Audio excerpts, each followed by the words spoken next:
Thank you, Karen. And good morning, everybody.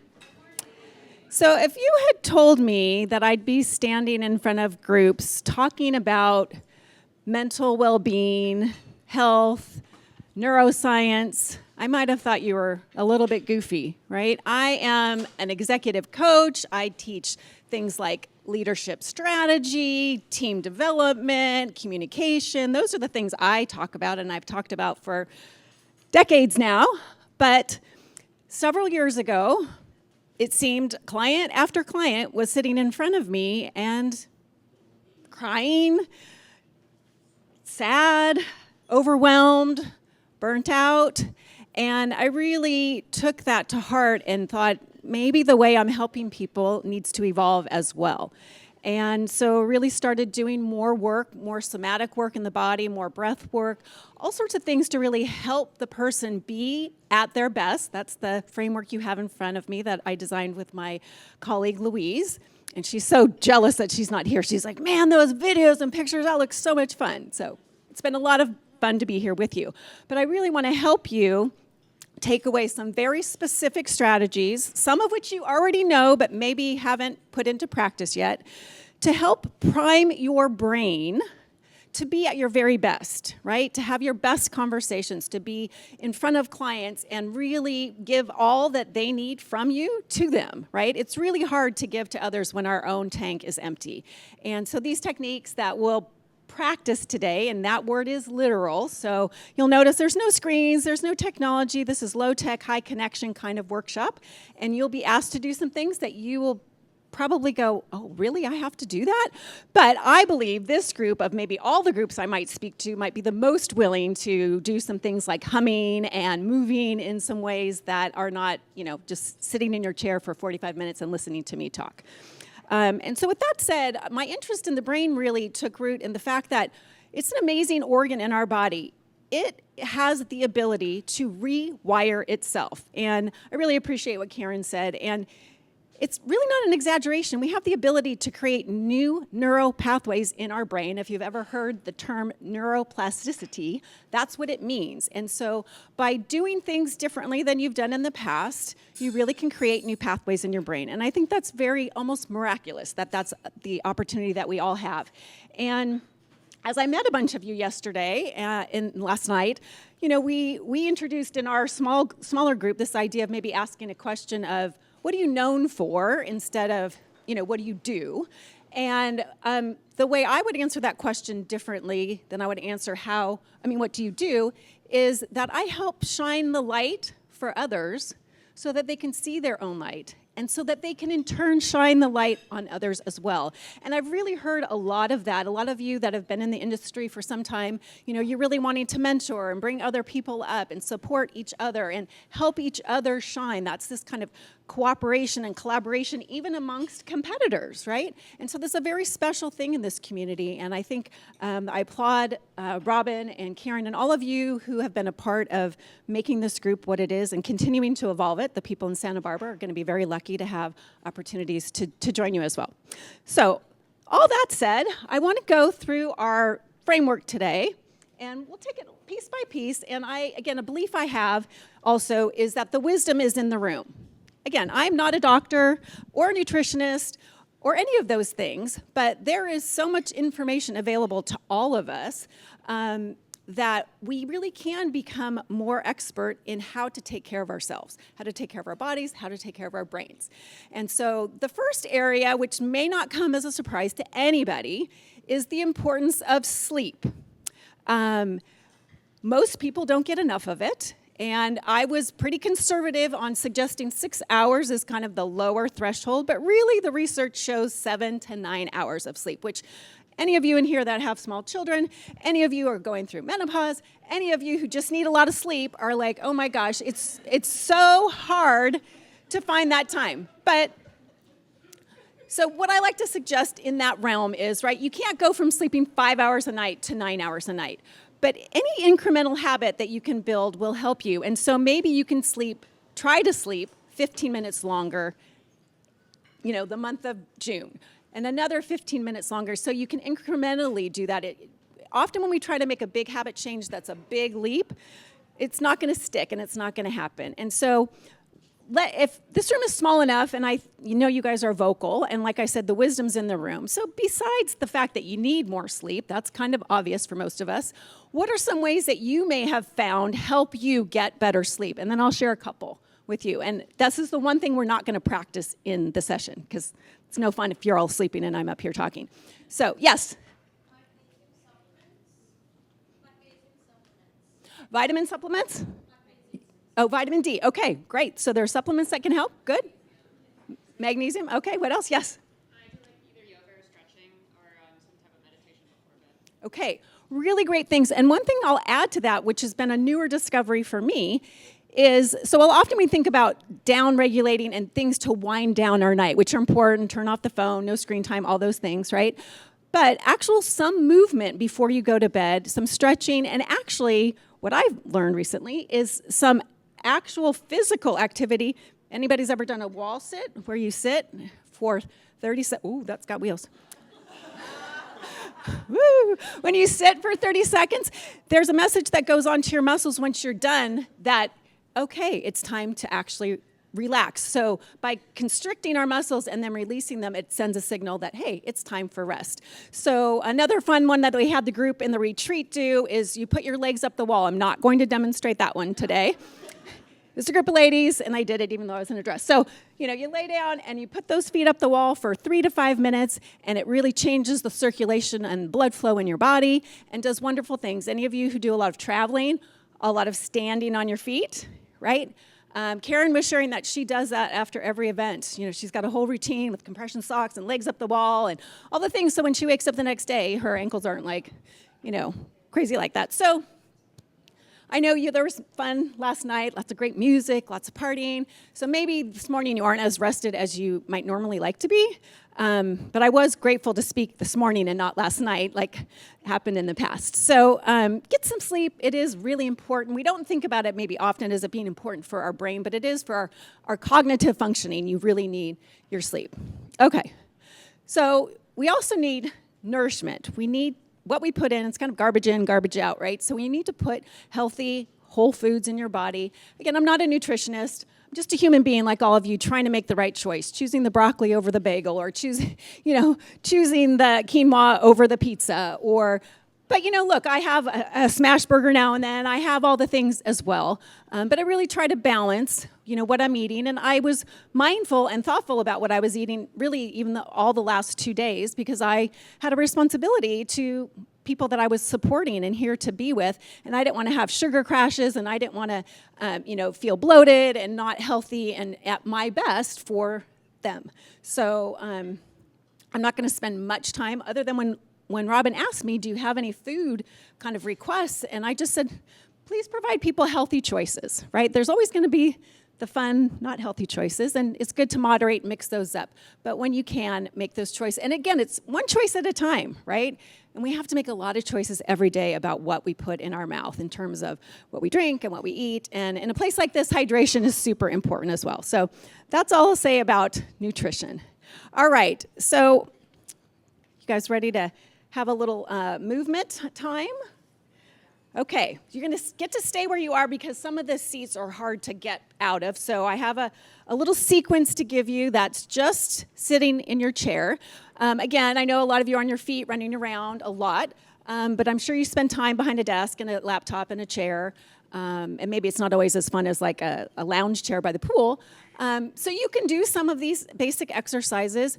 And I would really encourage you to get up and move every hour. Another fallacy that people kind of start to think when like their story to themselves is, I need to get more exercise, I need to move more.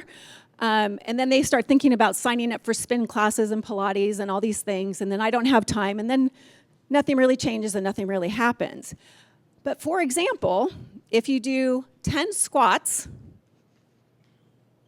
I don't have great form in high heels. If you do 10 squats every 45 minutes of your workday, that is the equivalent of doing like an hour of cardio, like the effect on your body. So you don't have to, it's still a good idea to do some of these other things, and I do a lot of them as well. But there are things you can do in the moment where you are that can help prime your brain and help with that movement piece of this framework. But right now, we'll just do a few movements that you can do right in your chair. And let's start with our neck and our head. A lot of us hold tension there. So just give me, and again, I'm not going to cue a lot of breathing for you, but just remember to breathe through all of this. And so let's just do some let's do some very slow neck rolls. Taking your chin down and over to one shoulder, pausing for a minute, allowing that stretch, and then taking the chin down and over to the other side. And again, pausing. So much of what we were doing the last couple days on the retreat was taking some time to pause, right? And maybe give your neck a couple rolls and stretches. You might want to lift your shoulders. Let's do that. Let's lift our shoulders towards our ears and let them drop. And maybe you can feel some of that tension drop away. We all slept in beds that aren't our own with pillows that aren't our own, so you might be a little bit tighter up there. And then with our shoulders, let's just roll them up and back, up and back, up and back. And again, I'm sure a lot of you carry a lot of things around, so this is good if your back is a little bit tight. So just up and around doing that movement. All right. Next, we're going to do, there's a whole body of work in the somatic work around percussion and tapping and body tapping. And so we're going to just do a little bit of that today. And I'm just going to have you all tap your thighs. Tap your thighs. If you can bend over and reach your calf, do that. You know, just do a little tapping. It's really good, right? I know my friends over here could do it much better than I could, but we all have access to it. Okay, good. All right. Now I'll have you also, sometimes we ignore our ankles and our wrists, right? So to the extent you can have your feet on the ground and do some calf lifts, right? Just try to lift your calves right there in your seat. Right? It's one thing I know people don't think to do a lot. All right? And our wrists. Just simply rolling your wrists around each direction. That's really good.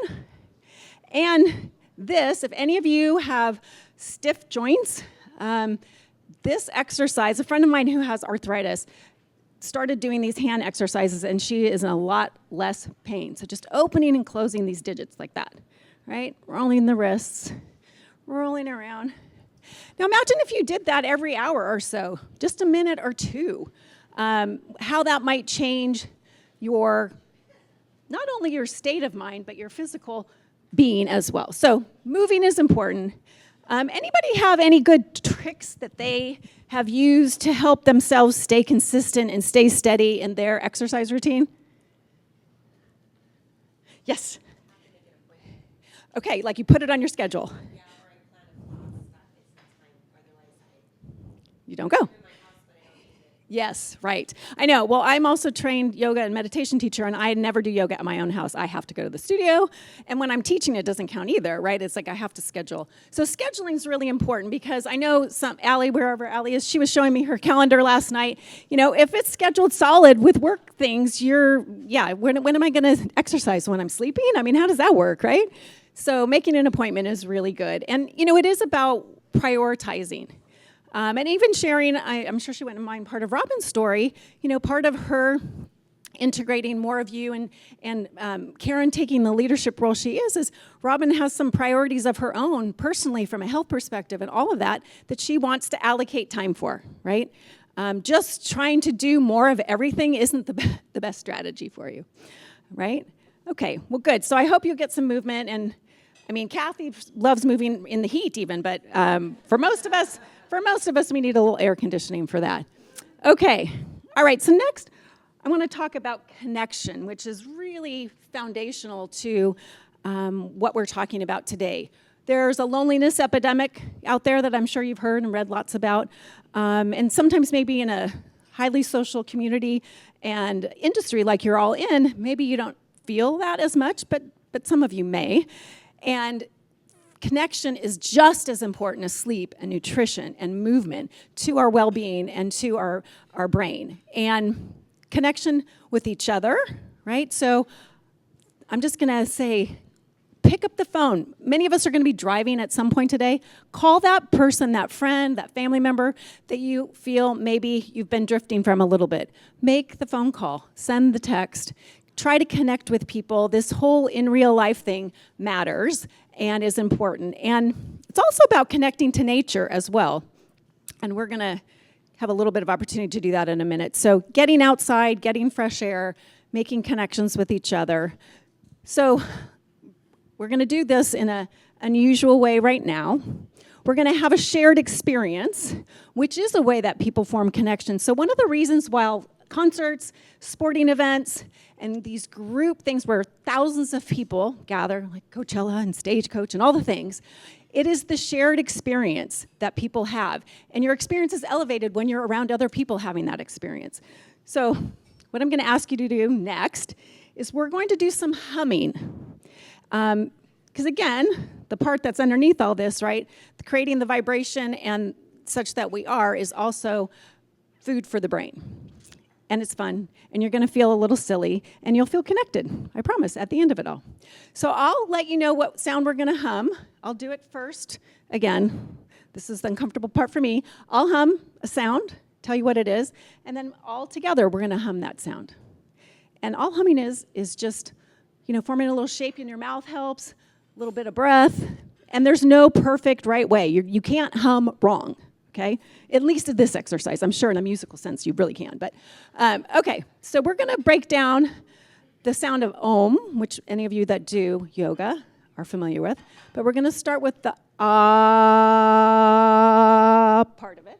So that's the first sound we're going to make, just like that. Okay, ready to play? All right, on the count of 3, and I'll start and do it with you. 1, 2, 3.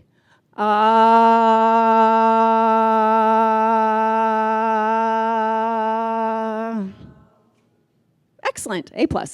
Okay, next we're going to do the sound of O. Okay, a little bit of helps. Ready? O.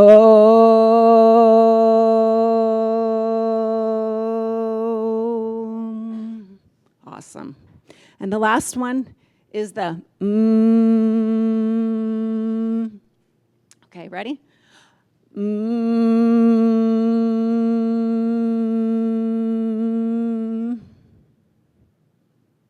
And then just let that settle for a moment in your body.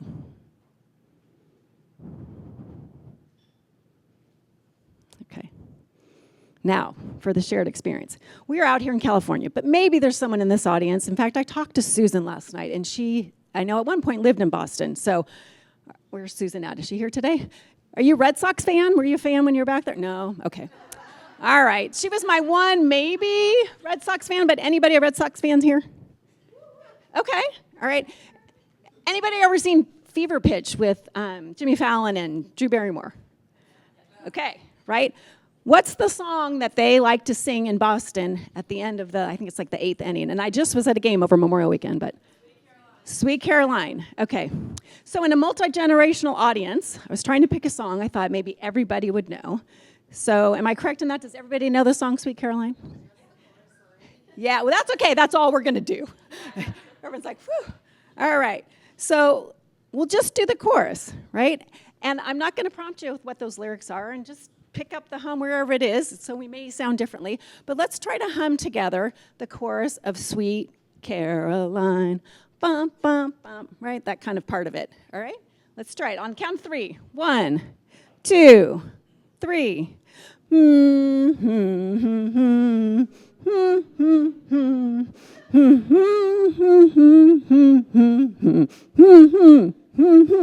right, there you go.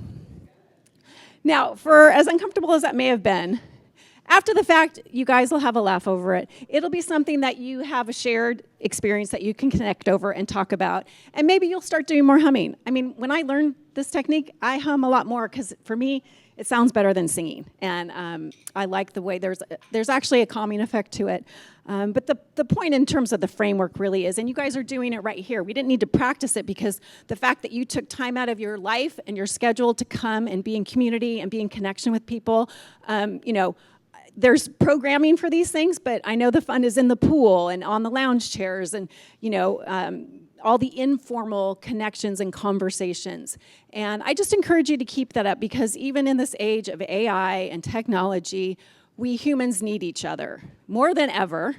And in a high-touch kind of industry like you're all in, highly intimate with the clients, very emotional, a lot of emotions attached, your ability to feel filled up as your own human being allows you then to be supportive and successful in your field. So with that, okay, all right. Now we're going to take it down a bit. And because that's something I want to point out about the nervous system. Sometimes when people are thinking about, having a regulated nervous system is being calm all the time, and that's not actually it. All through the day, we move into our sympathetic nervous system and our parasympathetic, and it's a wave like this. And it's your ability to move, actually, in and out of these states of calm and activity that show regulation, right? It's when you get stuck at a high level, for say, of you've got a lot of cortisol going through your body, you're in a heightened state all the time, that is when you are dysregulated. And so we want to be able to try to move, and so some of the things we're doing today are taking us up, and then we'll take us back down. And so I think one of you offered that you do meditation, right? Yes? No, you do it in your sleep, right? I was just trying to connect. Yeah. No. I'm going to offer the meditation right now. And who's given it a stab? Who's tried a meditation? No, you don't have to have a practice if you ever tried it. Have you ever closed your eyes and tried to breathe? Okay. All right. A good chunk of you.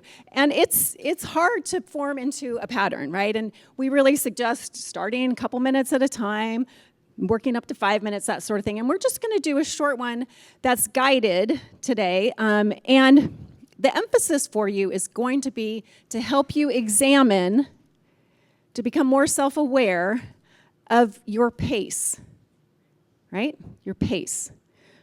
So if I could, again, have everybody get comfortable in their seat.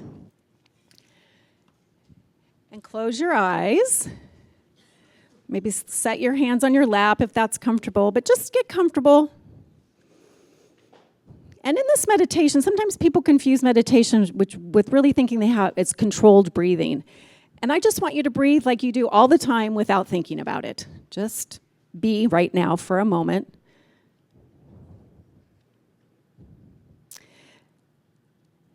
And we'll just take one inhale and one exhale together, and then you'll be on your own from there. So just softly and gently inhale through your nostrils and exhale out your mouth. Let that go.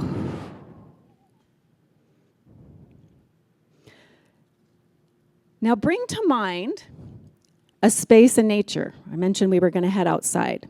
So we're going to do that in your head. For some of you, it might be a seashore, could be a wide open field, a mountain, a hillside, whatever it is. Find yourself there. Tune into all your senses. Notice the space around you, the openness, the light.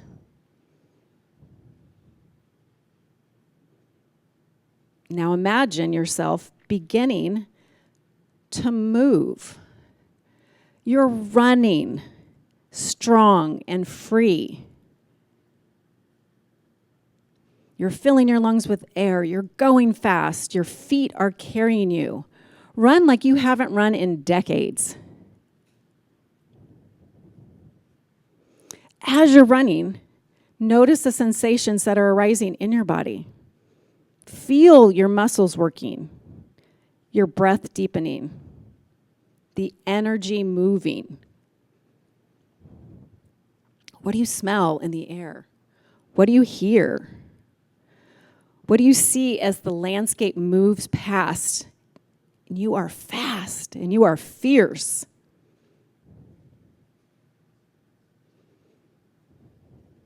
You are full of momentum.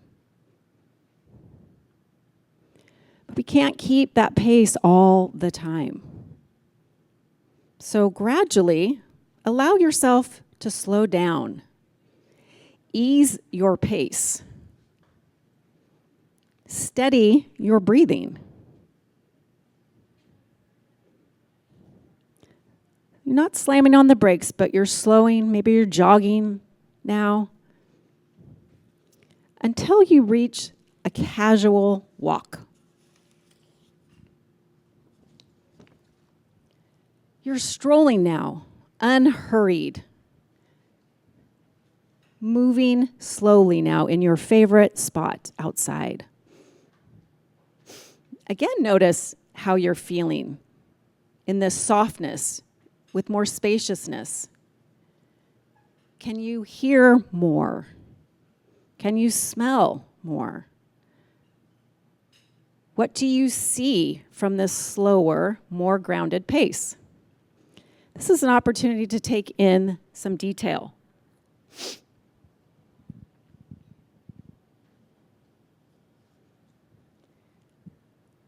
And then you've earned it. You've worked hard. Allow yourself to rest here in this spot that you love, grounded, supported, and present.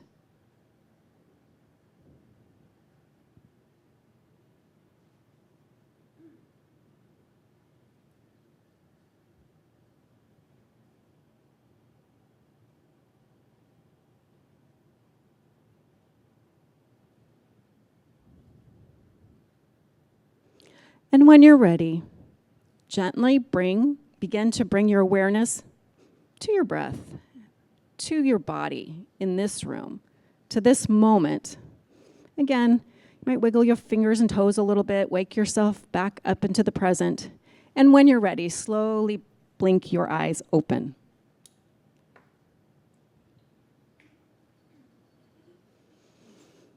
For some of you, that may have been the first time you've sat in silence for a long time, and that was like 15 seconds. It wasn't very long. But we can bring some peace to ourselves. Visualization is a great tool that we did, and I wanted to help illustrate, help you sense, feel, become aware of this idea that going 100 miles an hour all the time, you will hit a breaking point. And so it's recognizing when you need to take it to a walk, when you need to take it to a rest and actually pause and refuel to carry on. One of the things that came up thematically in those that were in the retreat with us the last couple days, people were feeling like on the brink, right? Like, I feel like if I keep going as I'm going to burn out. So maybe, they're catching themselves early enough. And what we really uncovered as we helped each other think through some of what was causing some of those feelings of overwhelm and burnout was that it may not be that you're burnt out so much as that you're under supported, right? Are you doing, and again, this was a conversation I had at dinner last night, right? Are you doing things that maybe someone else can do for you, right? And several, I've met a number of you that are partners and working together and collaborating, which is helpful.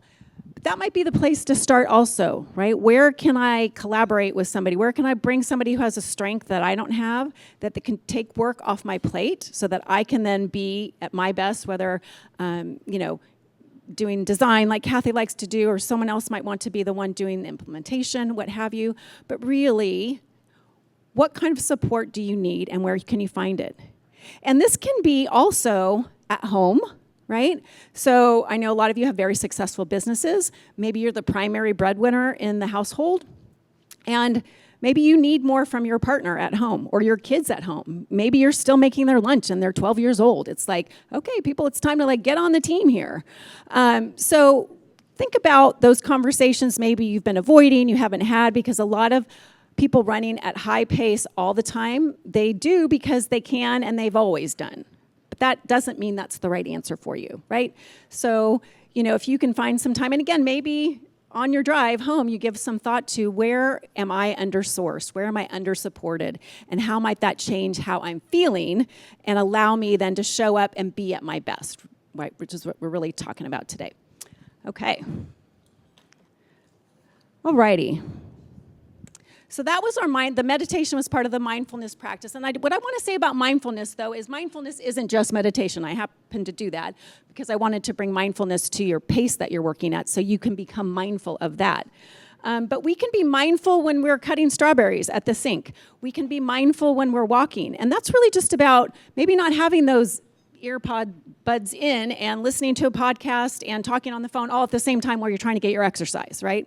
Maybe just try peeling away one layer of multitasking and distraction that we've all conveniently been able to layer into our lives, and a lot of it very unconsciously. I think I'm growing, I'm evolving, I'm listening to podcasts, I'm learning things. But every once in a while, like watch the butterflies buzz around the pool, or take the walk down the street and bend over and pet the dog of the neighbor that you're walking by instead of just rushing on past them. So being mindful really is about noticing what's happened and then also choosing what you do and how you react in that moment. Okay? All right. So our next one is fun, and hopefully you've had a little bit of fun so far. And this one, it's going to, anybody who's a performer might have more fun with this than others, but I would like you to, again, this is a little bit of connection to it. I'd like you to find a partner at your table, and if there's 3 of you, you can make a little triad, but you need to look someone eye to eye. I need you to find someone to not look lovingly into their eyes, but someone you need to make eye contact for. All right? All right, and so I was saying, I have never in my whole life probably cumulatively taken as many pictures as I've had the last 2 days.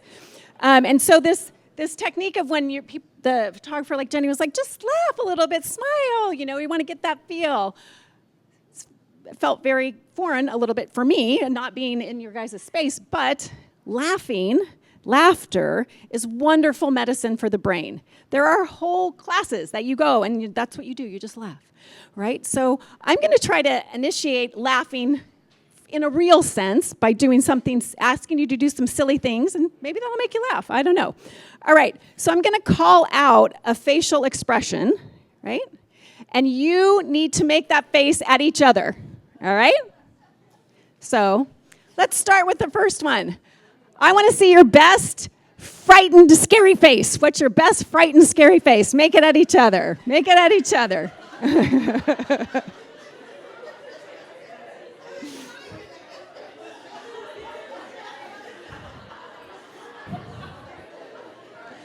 Okay. I'll vouch that those were some scary faces. All right, how about giving me your most compassionate face? Find compassion.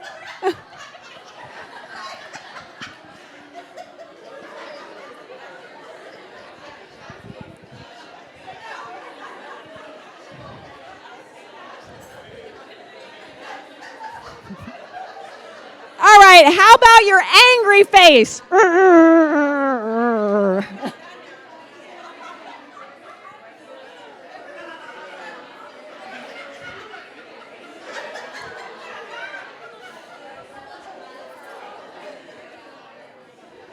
All right, and to close us out for this exercise, how about your most joyful face? What does your most joyful face look like?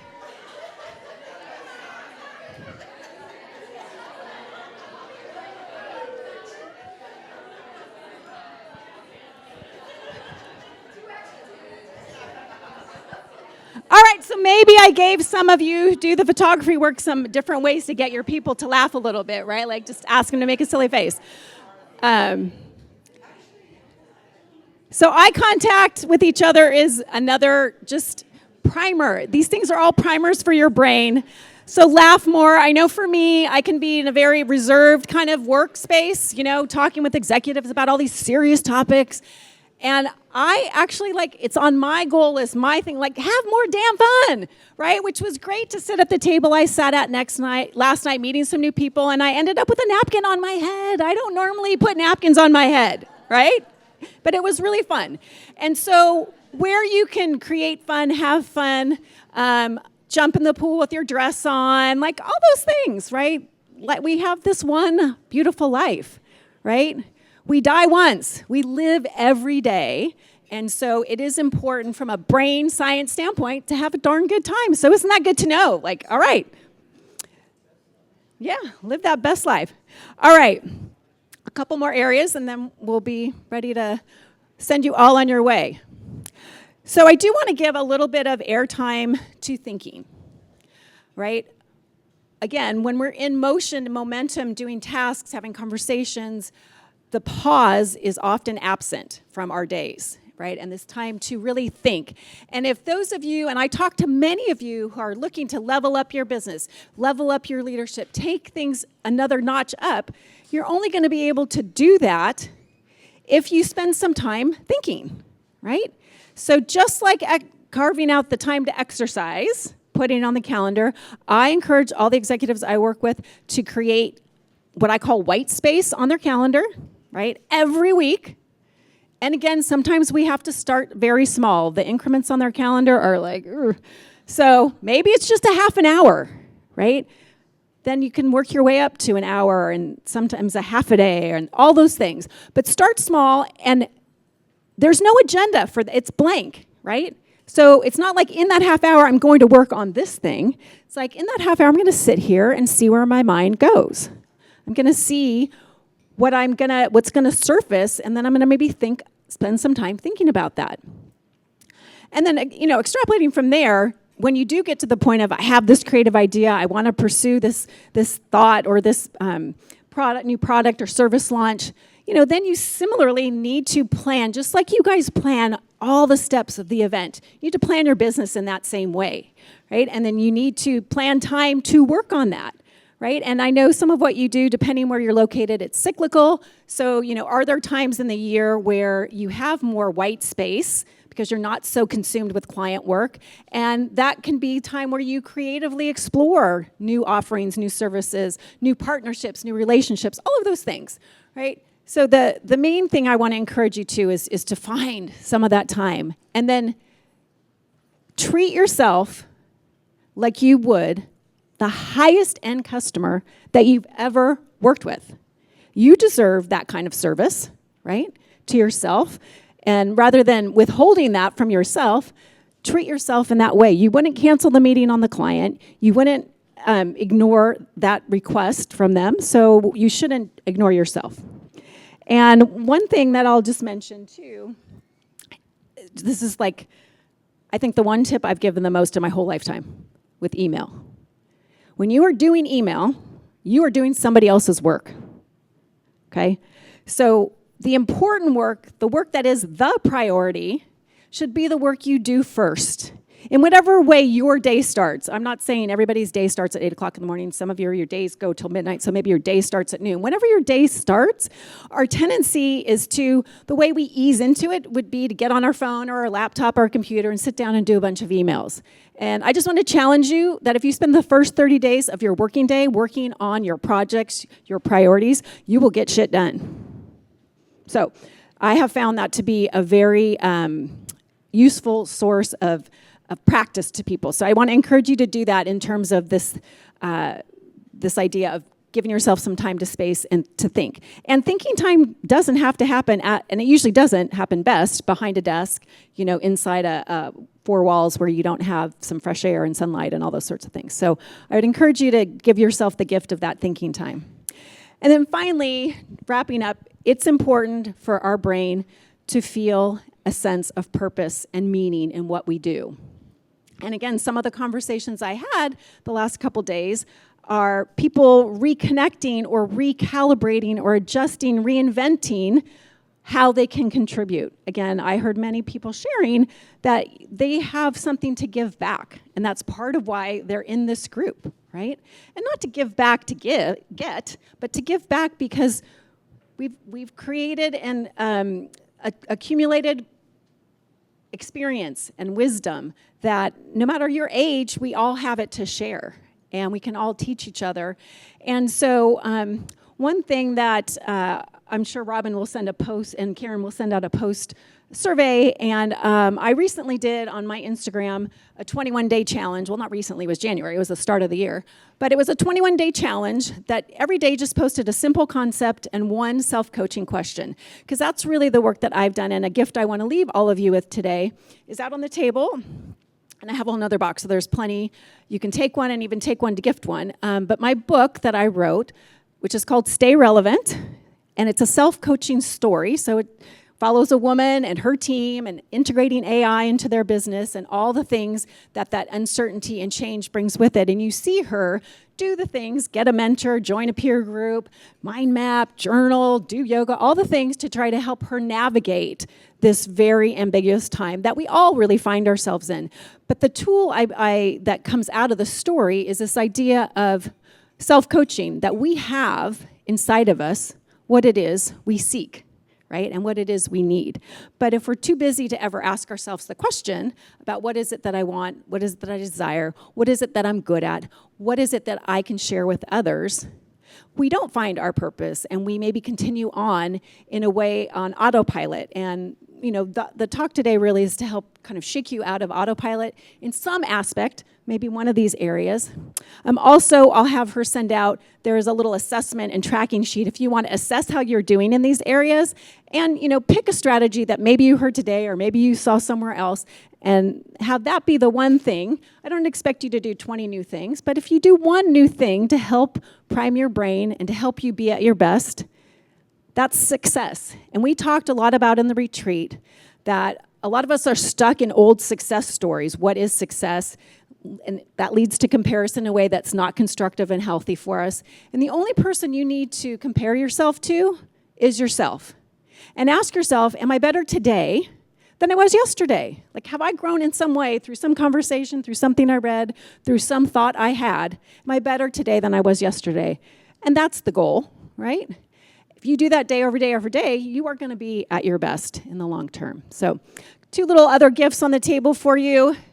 If you're driving or otherwise stressful, we got the little stress star that says be joyful. I just want to remind you to look for the joy around you. It's everywhere. You guys help bring joy, make joy for these, the families, the brides and grooms, all the people that you serve. And then in closing at your table, everybody has a little matchstick. It's not an actual match, by the way. When I bought them, I actually thought they were matches with sayings on them. But I bought them for this purpose, right? And it's just a reminder, a little spark of happiness, and all of the printed things are different. So before you leave, just say goodbye to your table mates, share what's on your stick without them, wish them safe travel. And again, I'll be out here. Please grab your book on the way out. And if you would like me to sign it, I'm happy to do that. But that's my gift to everybody. And thank you very much for your attention.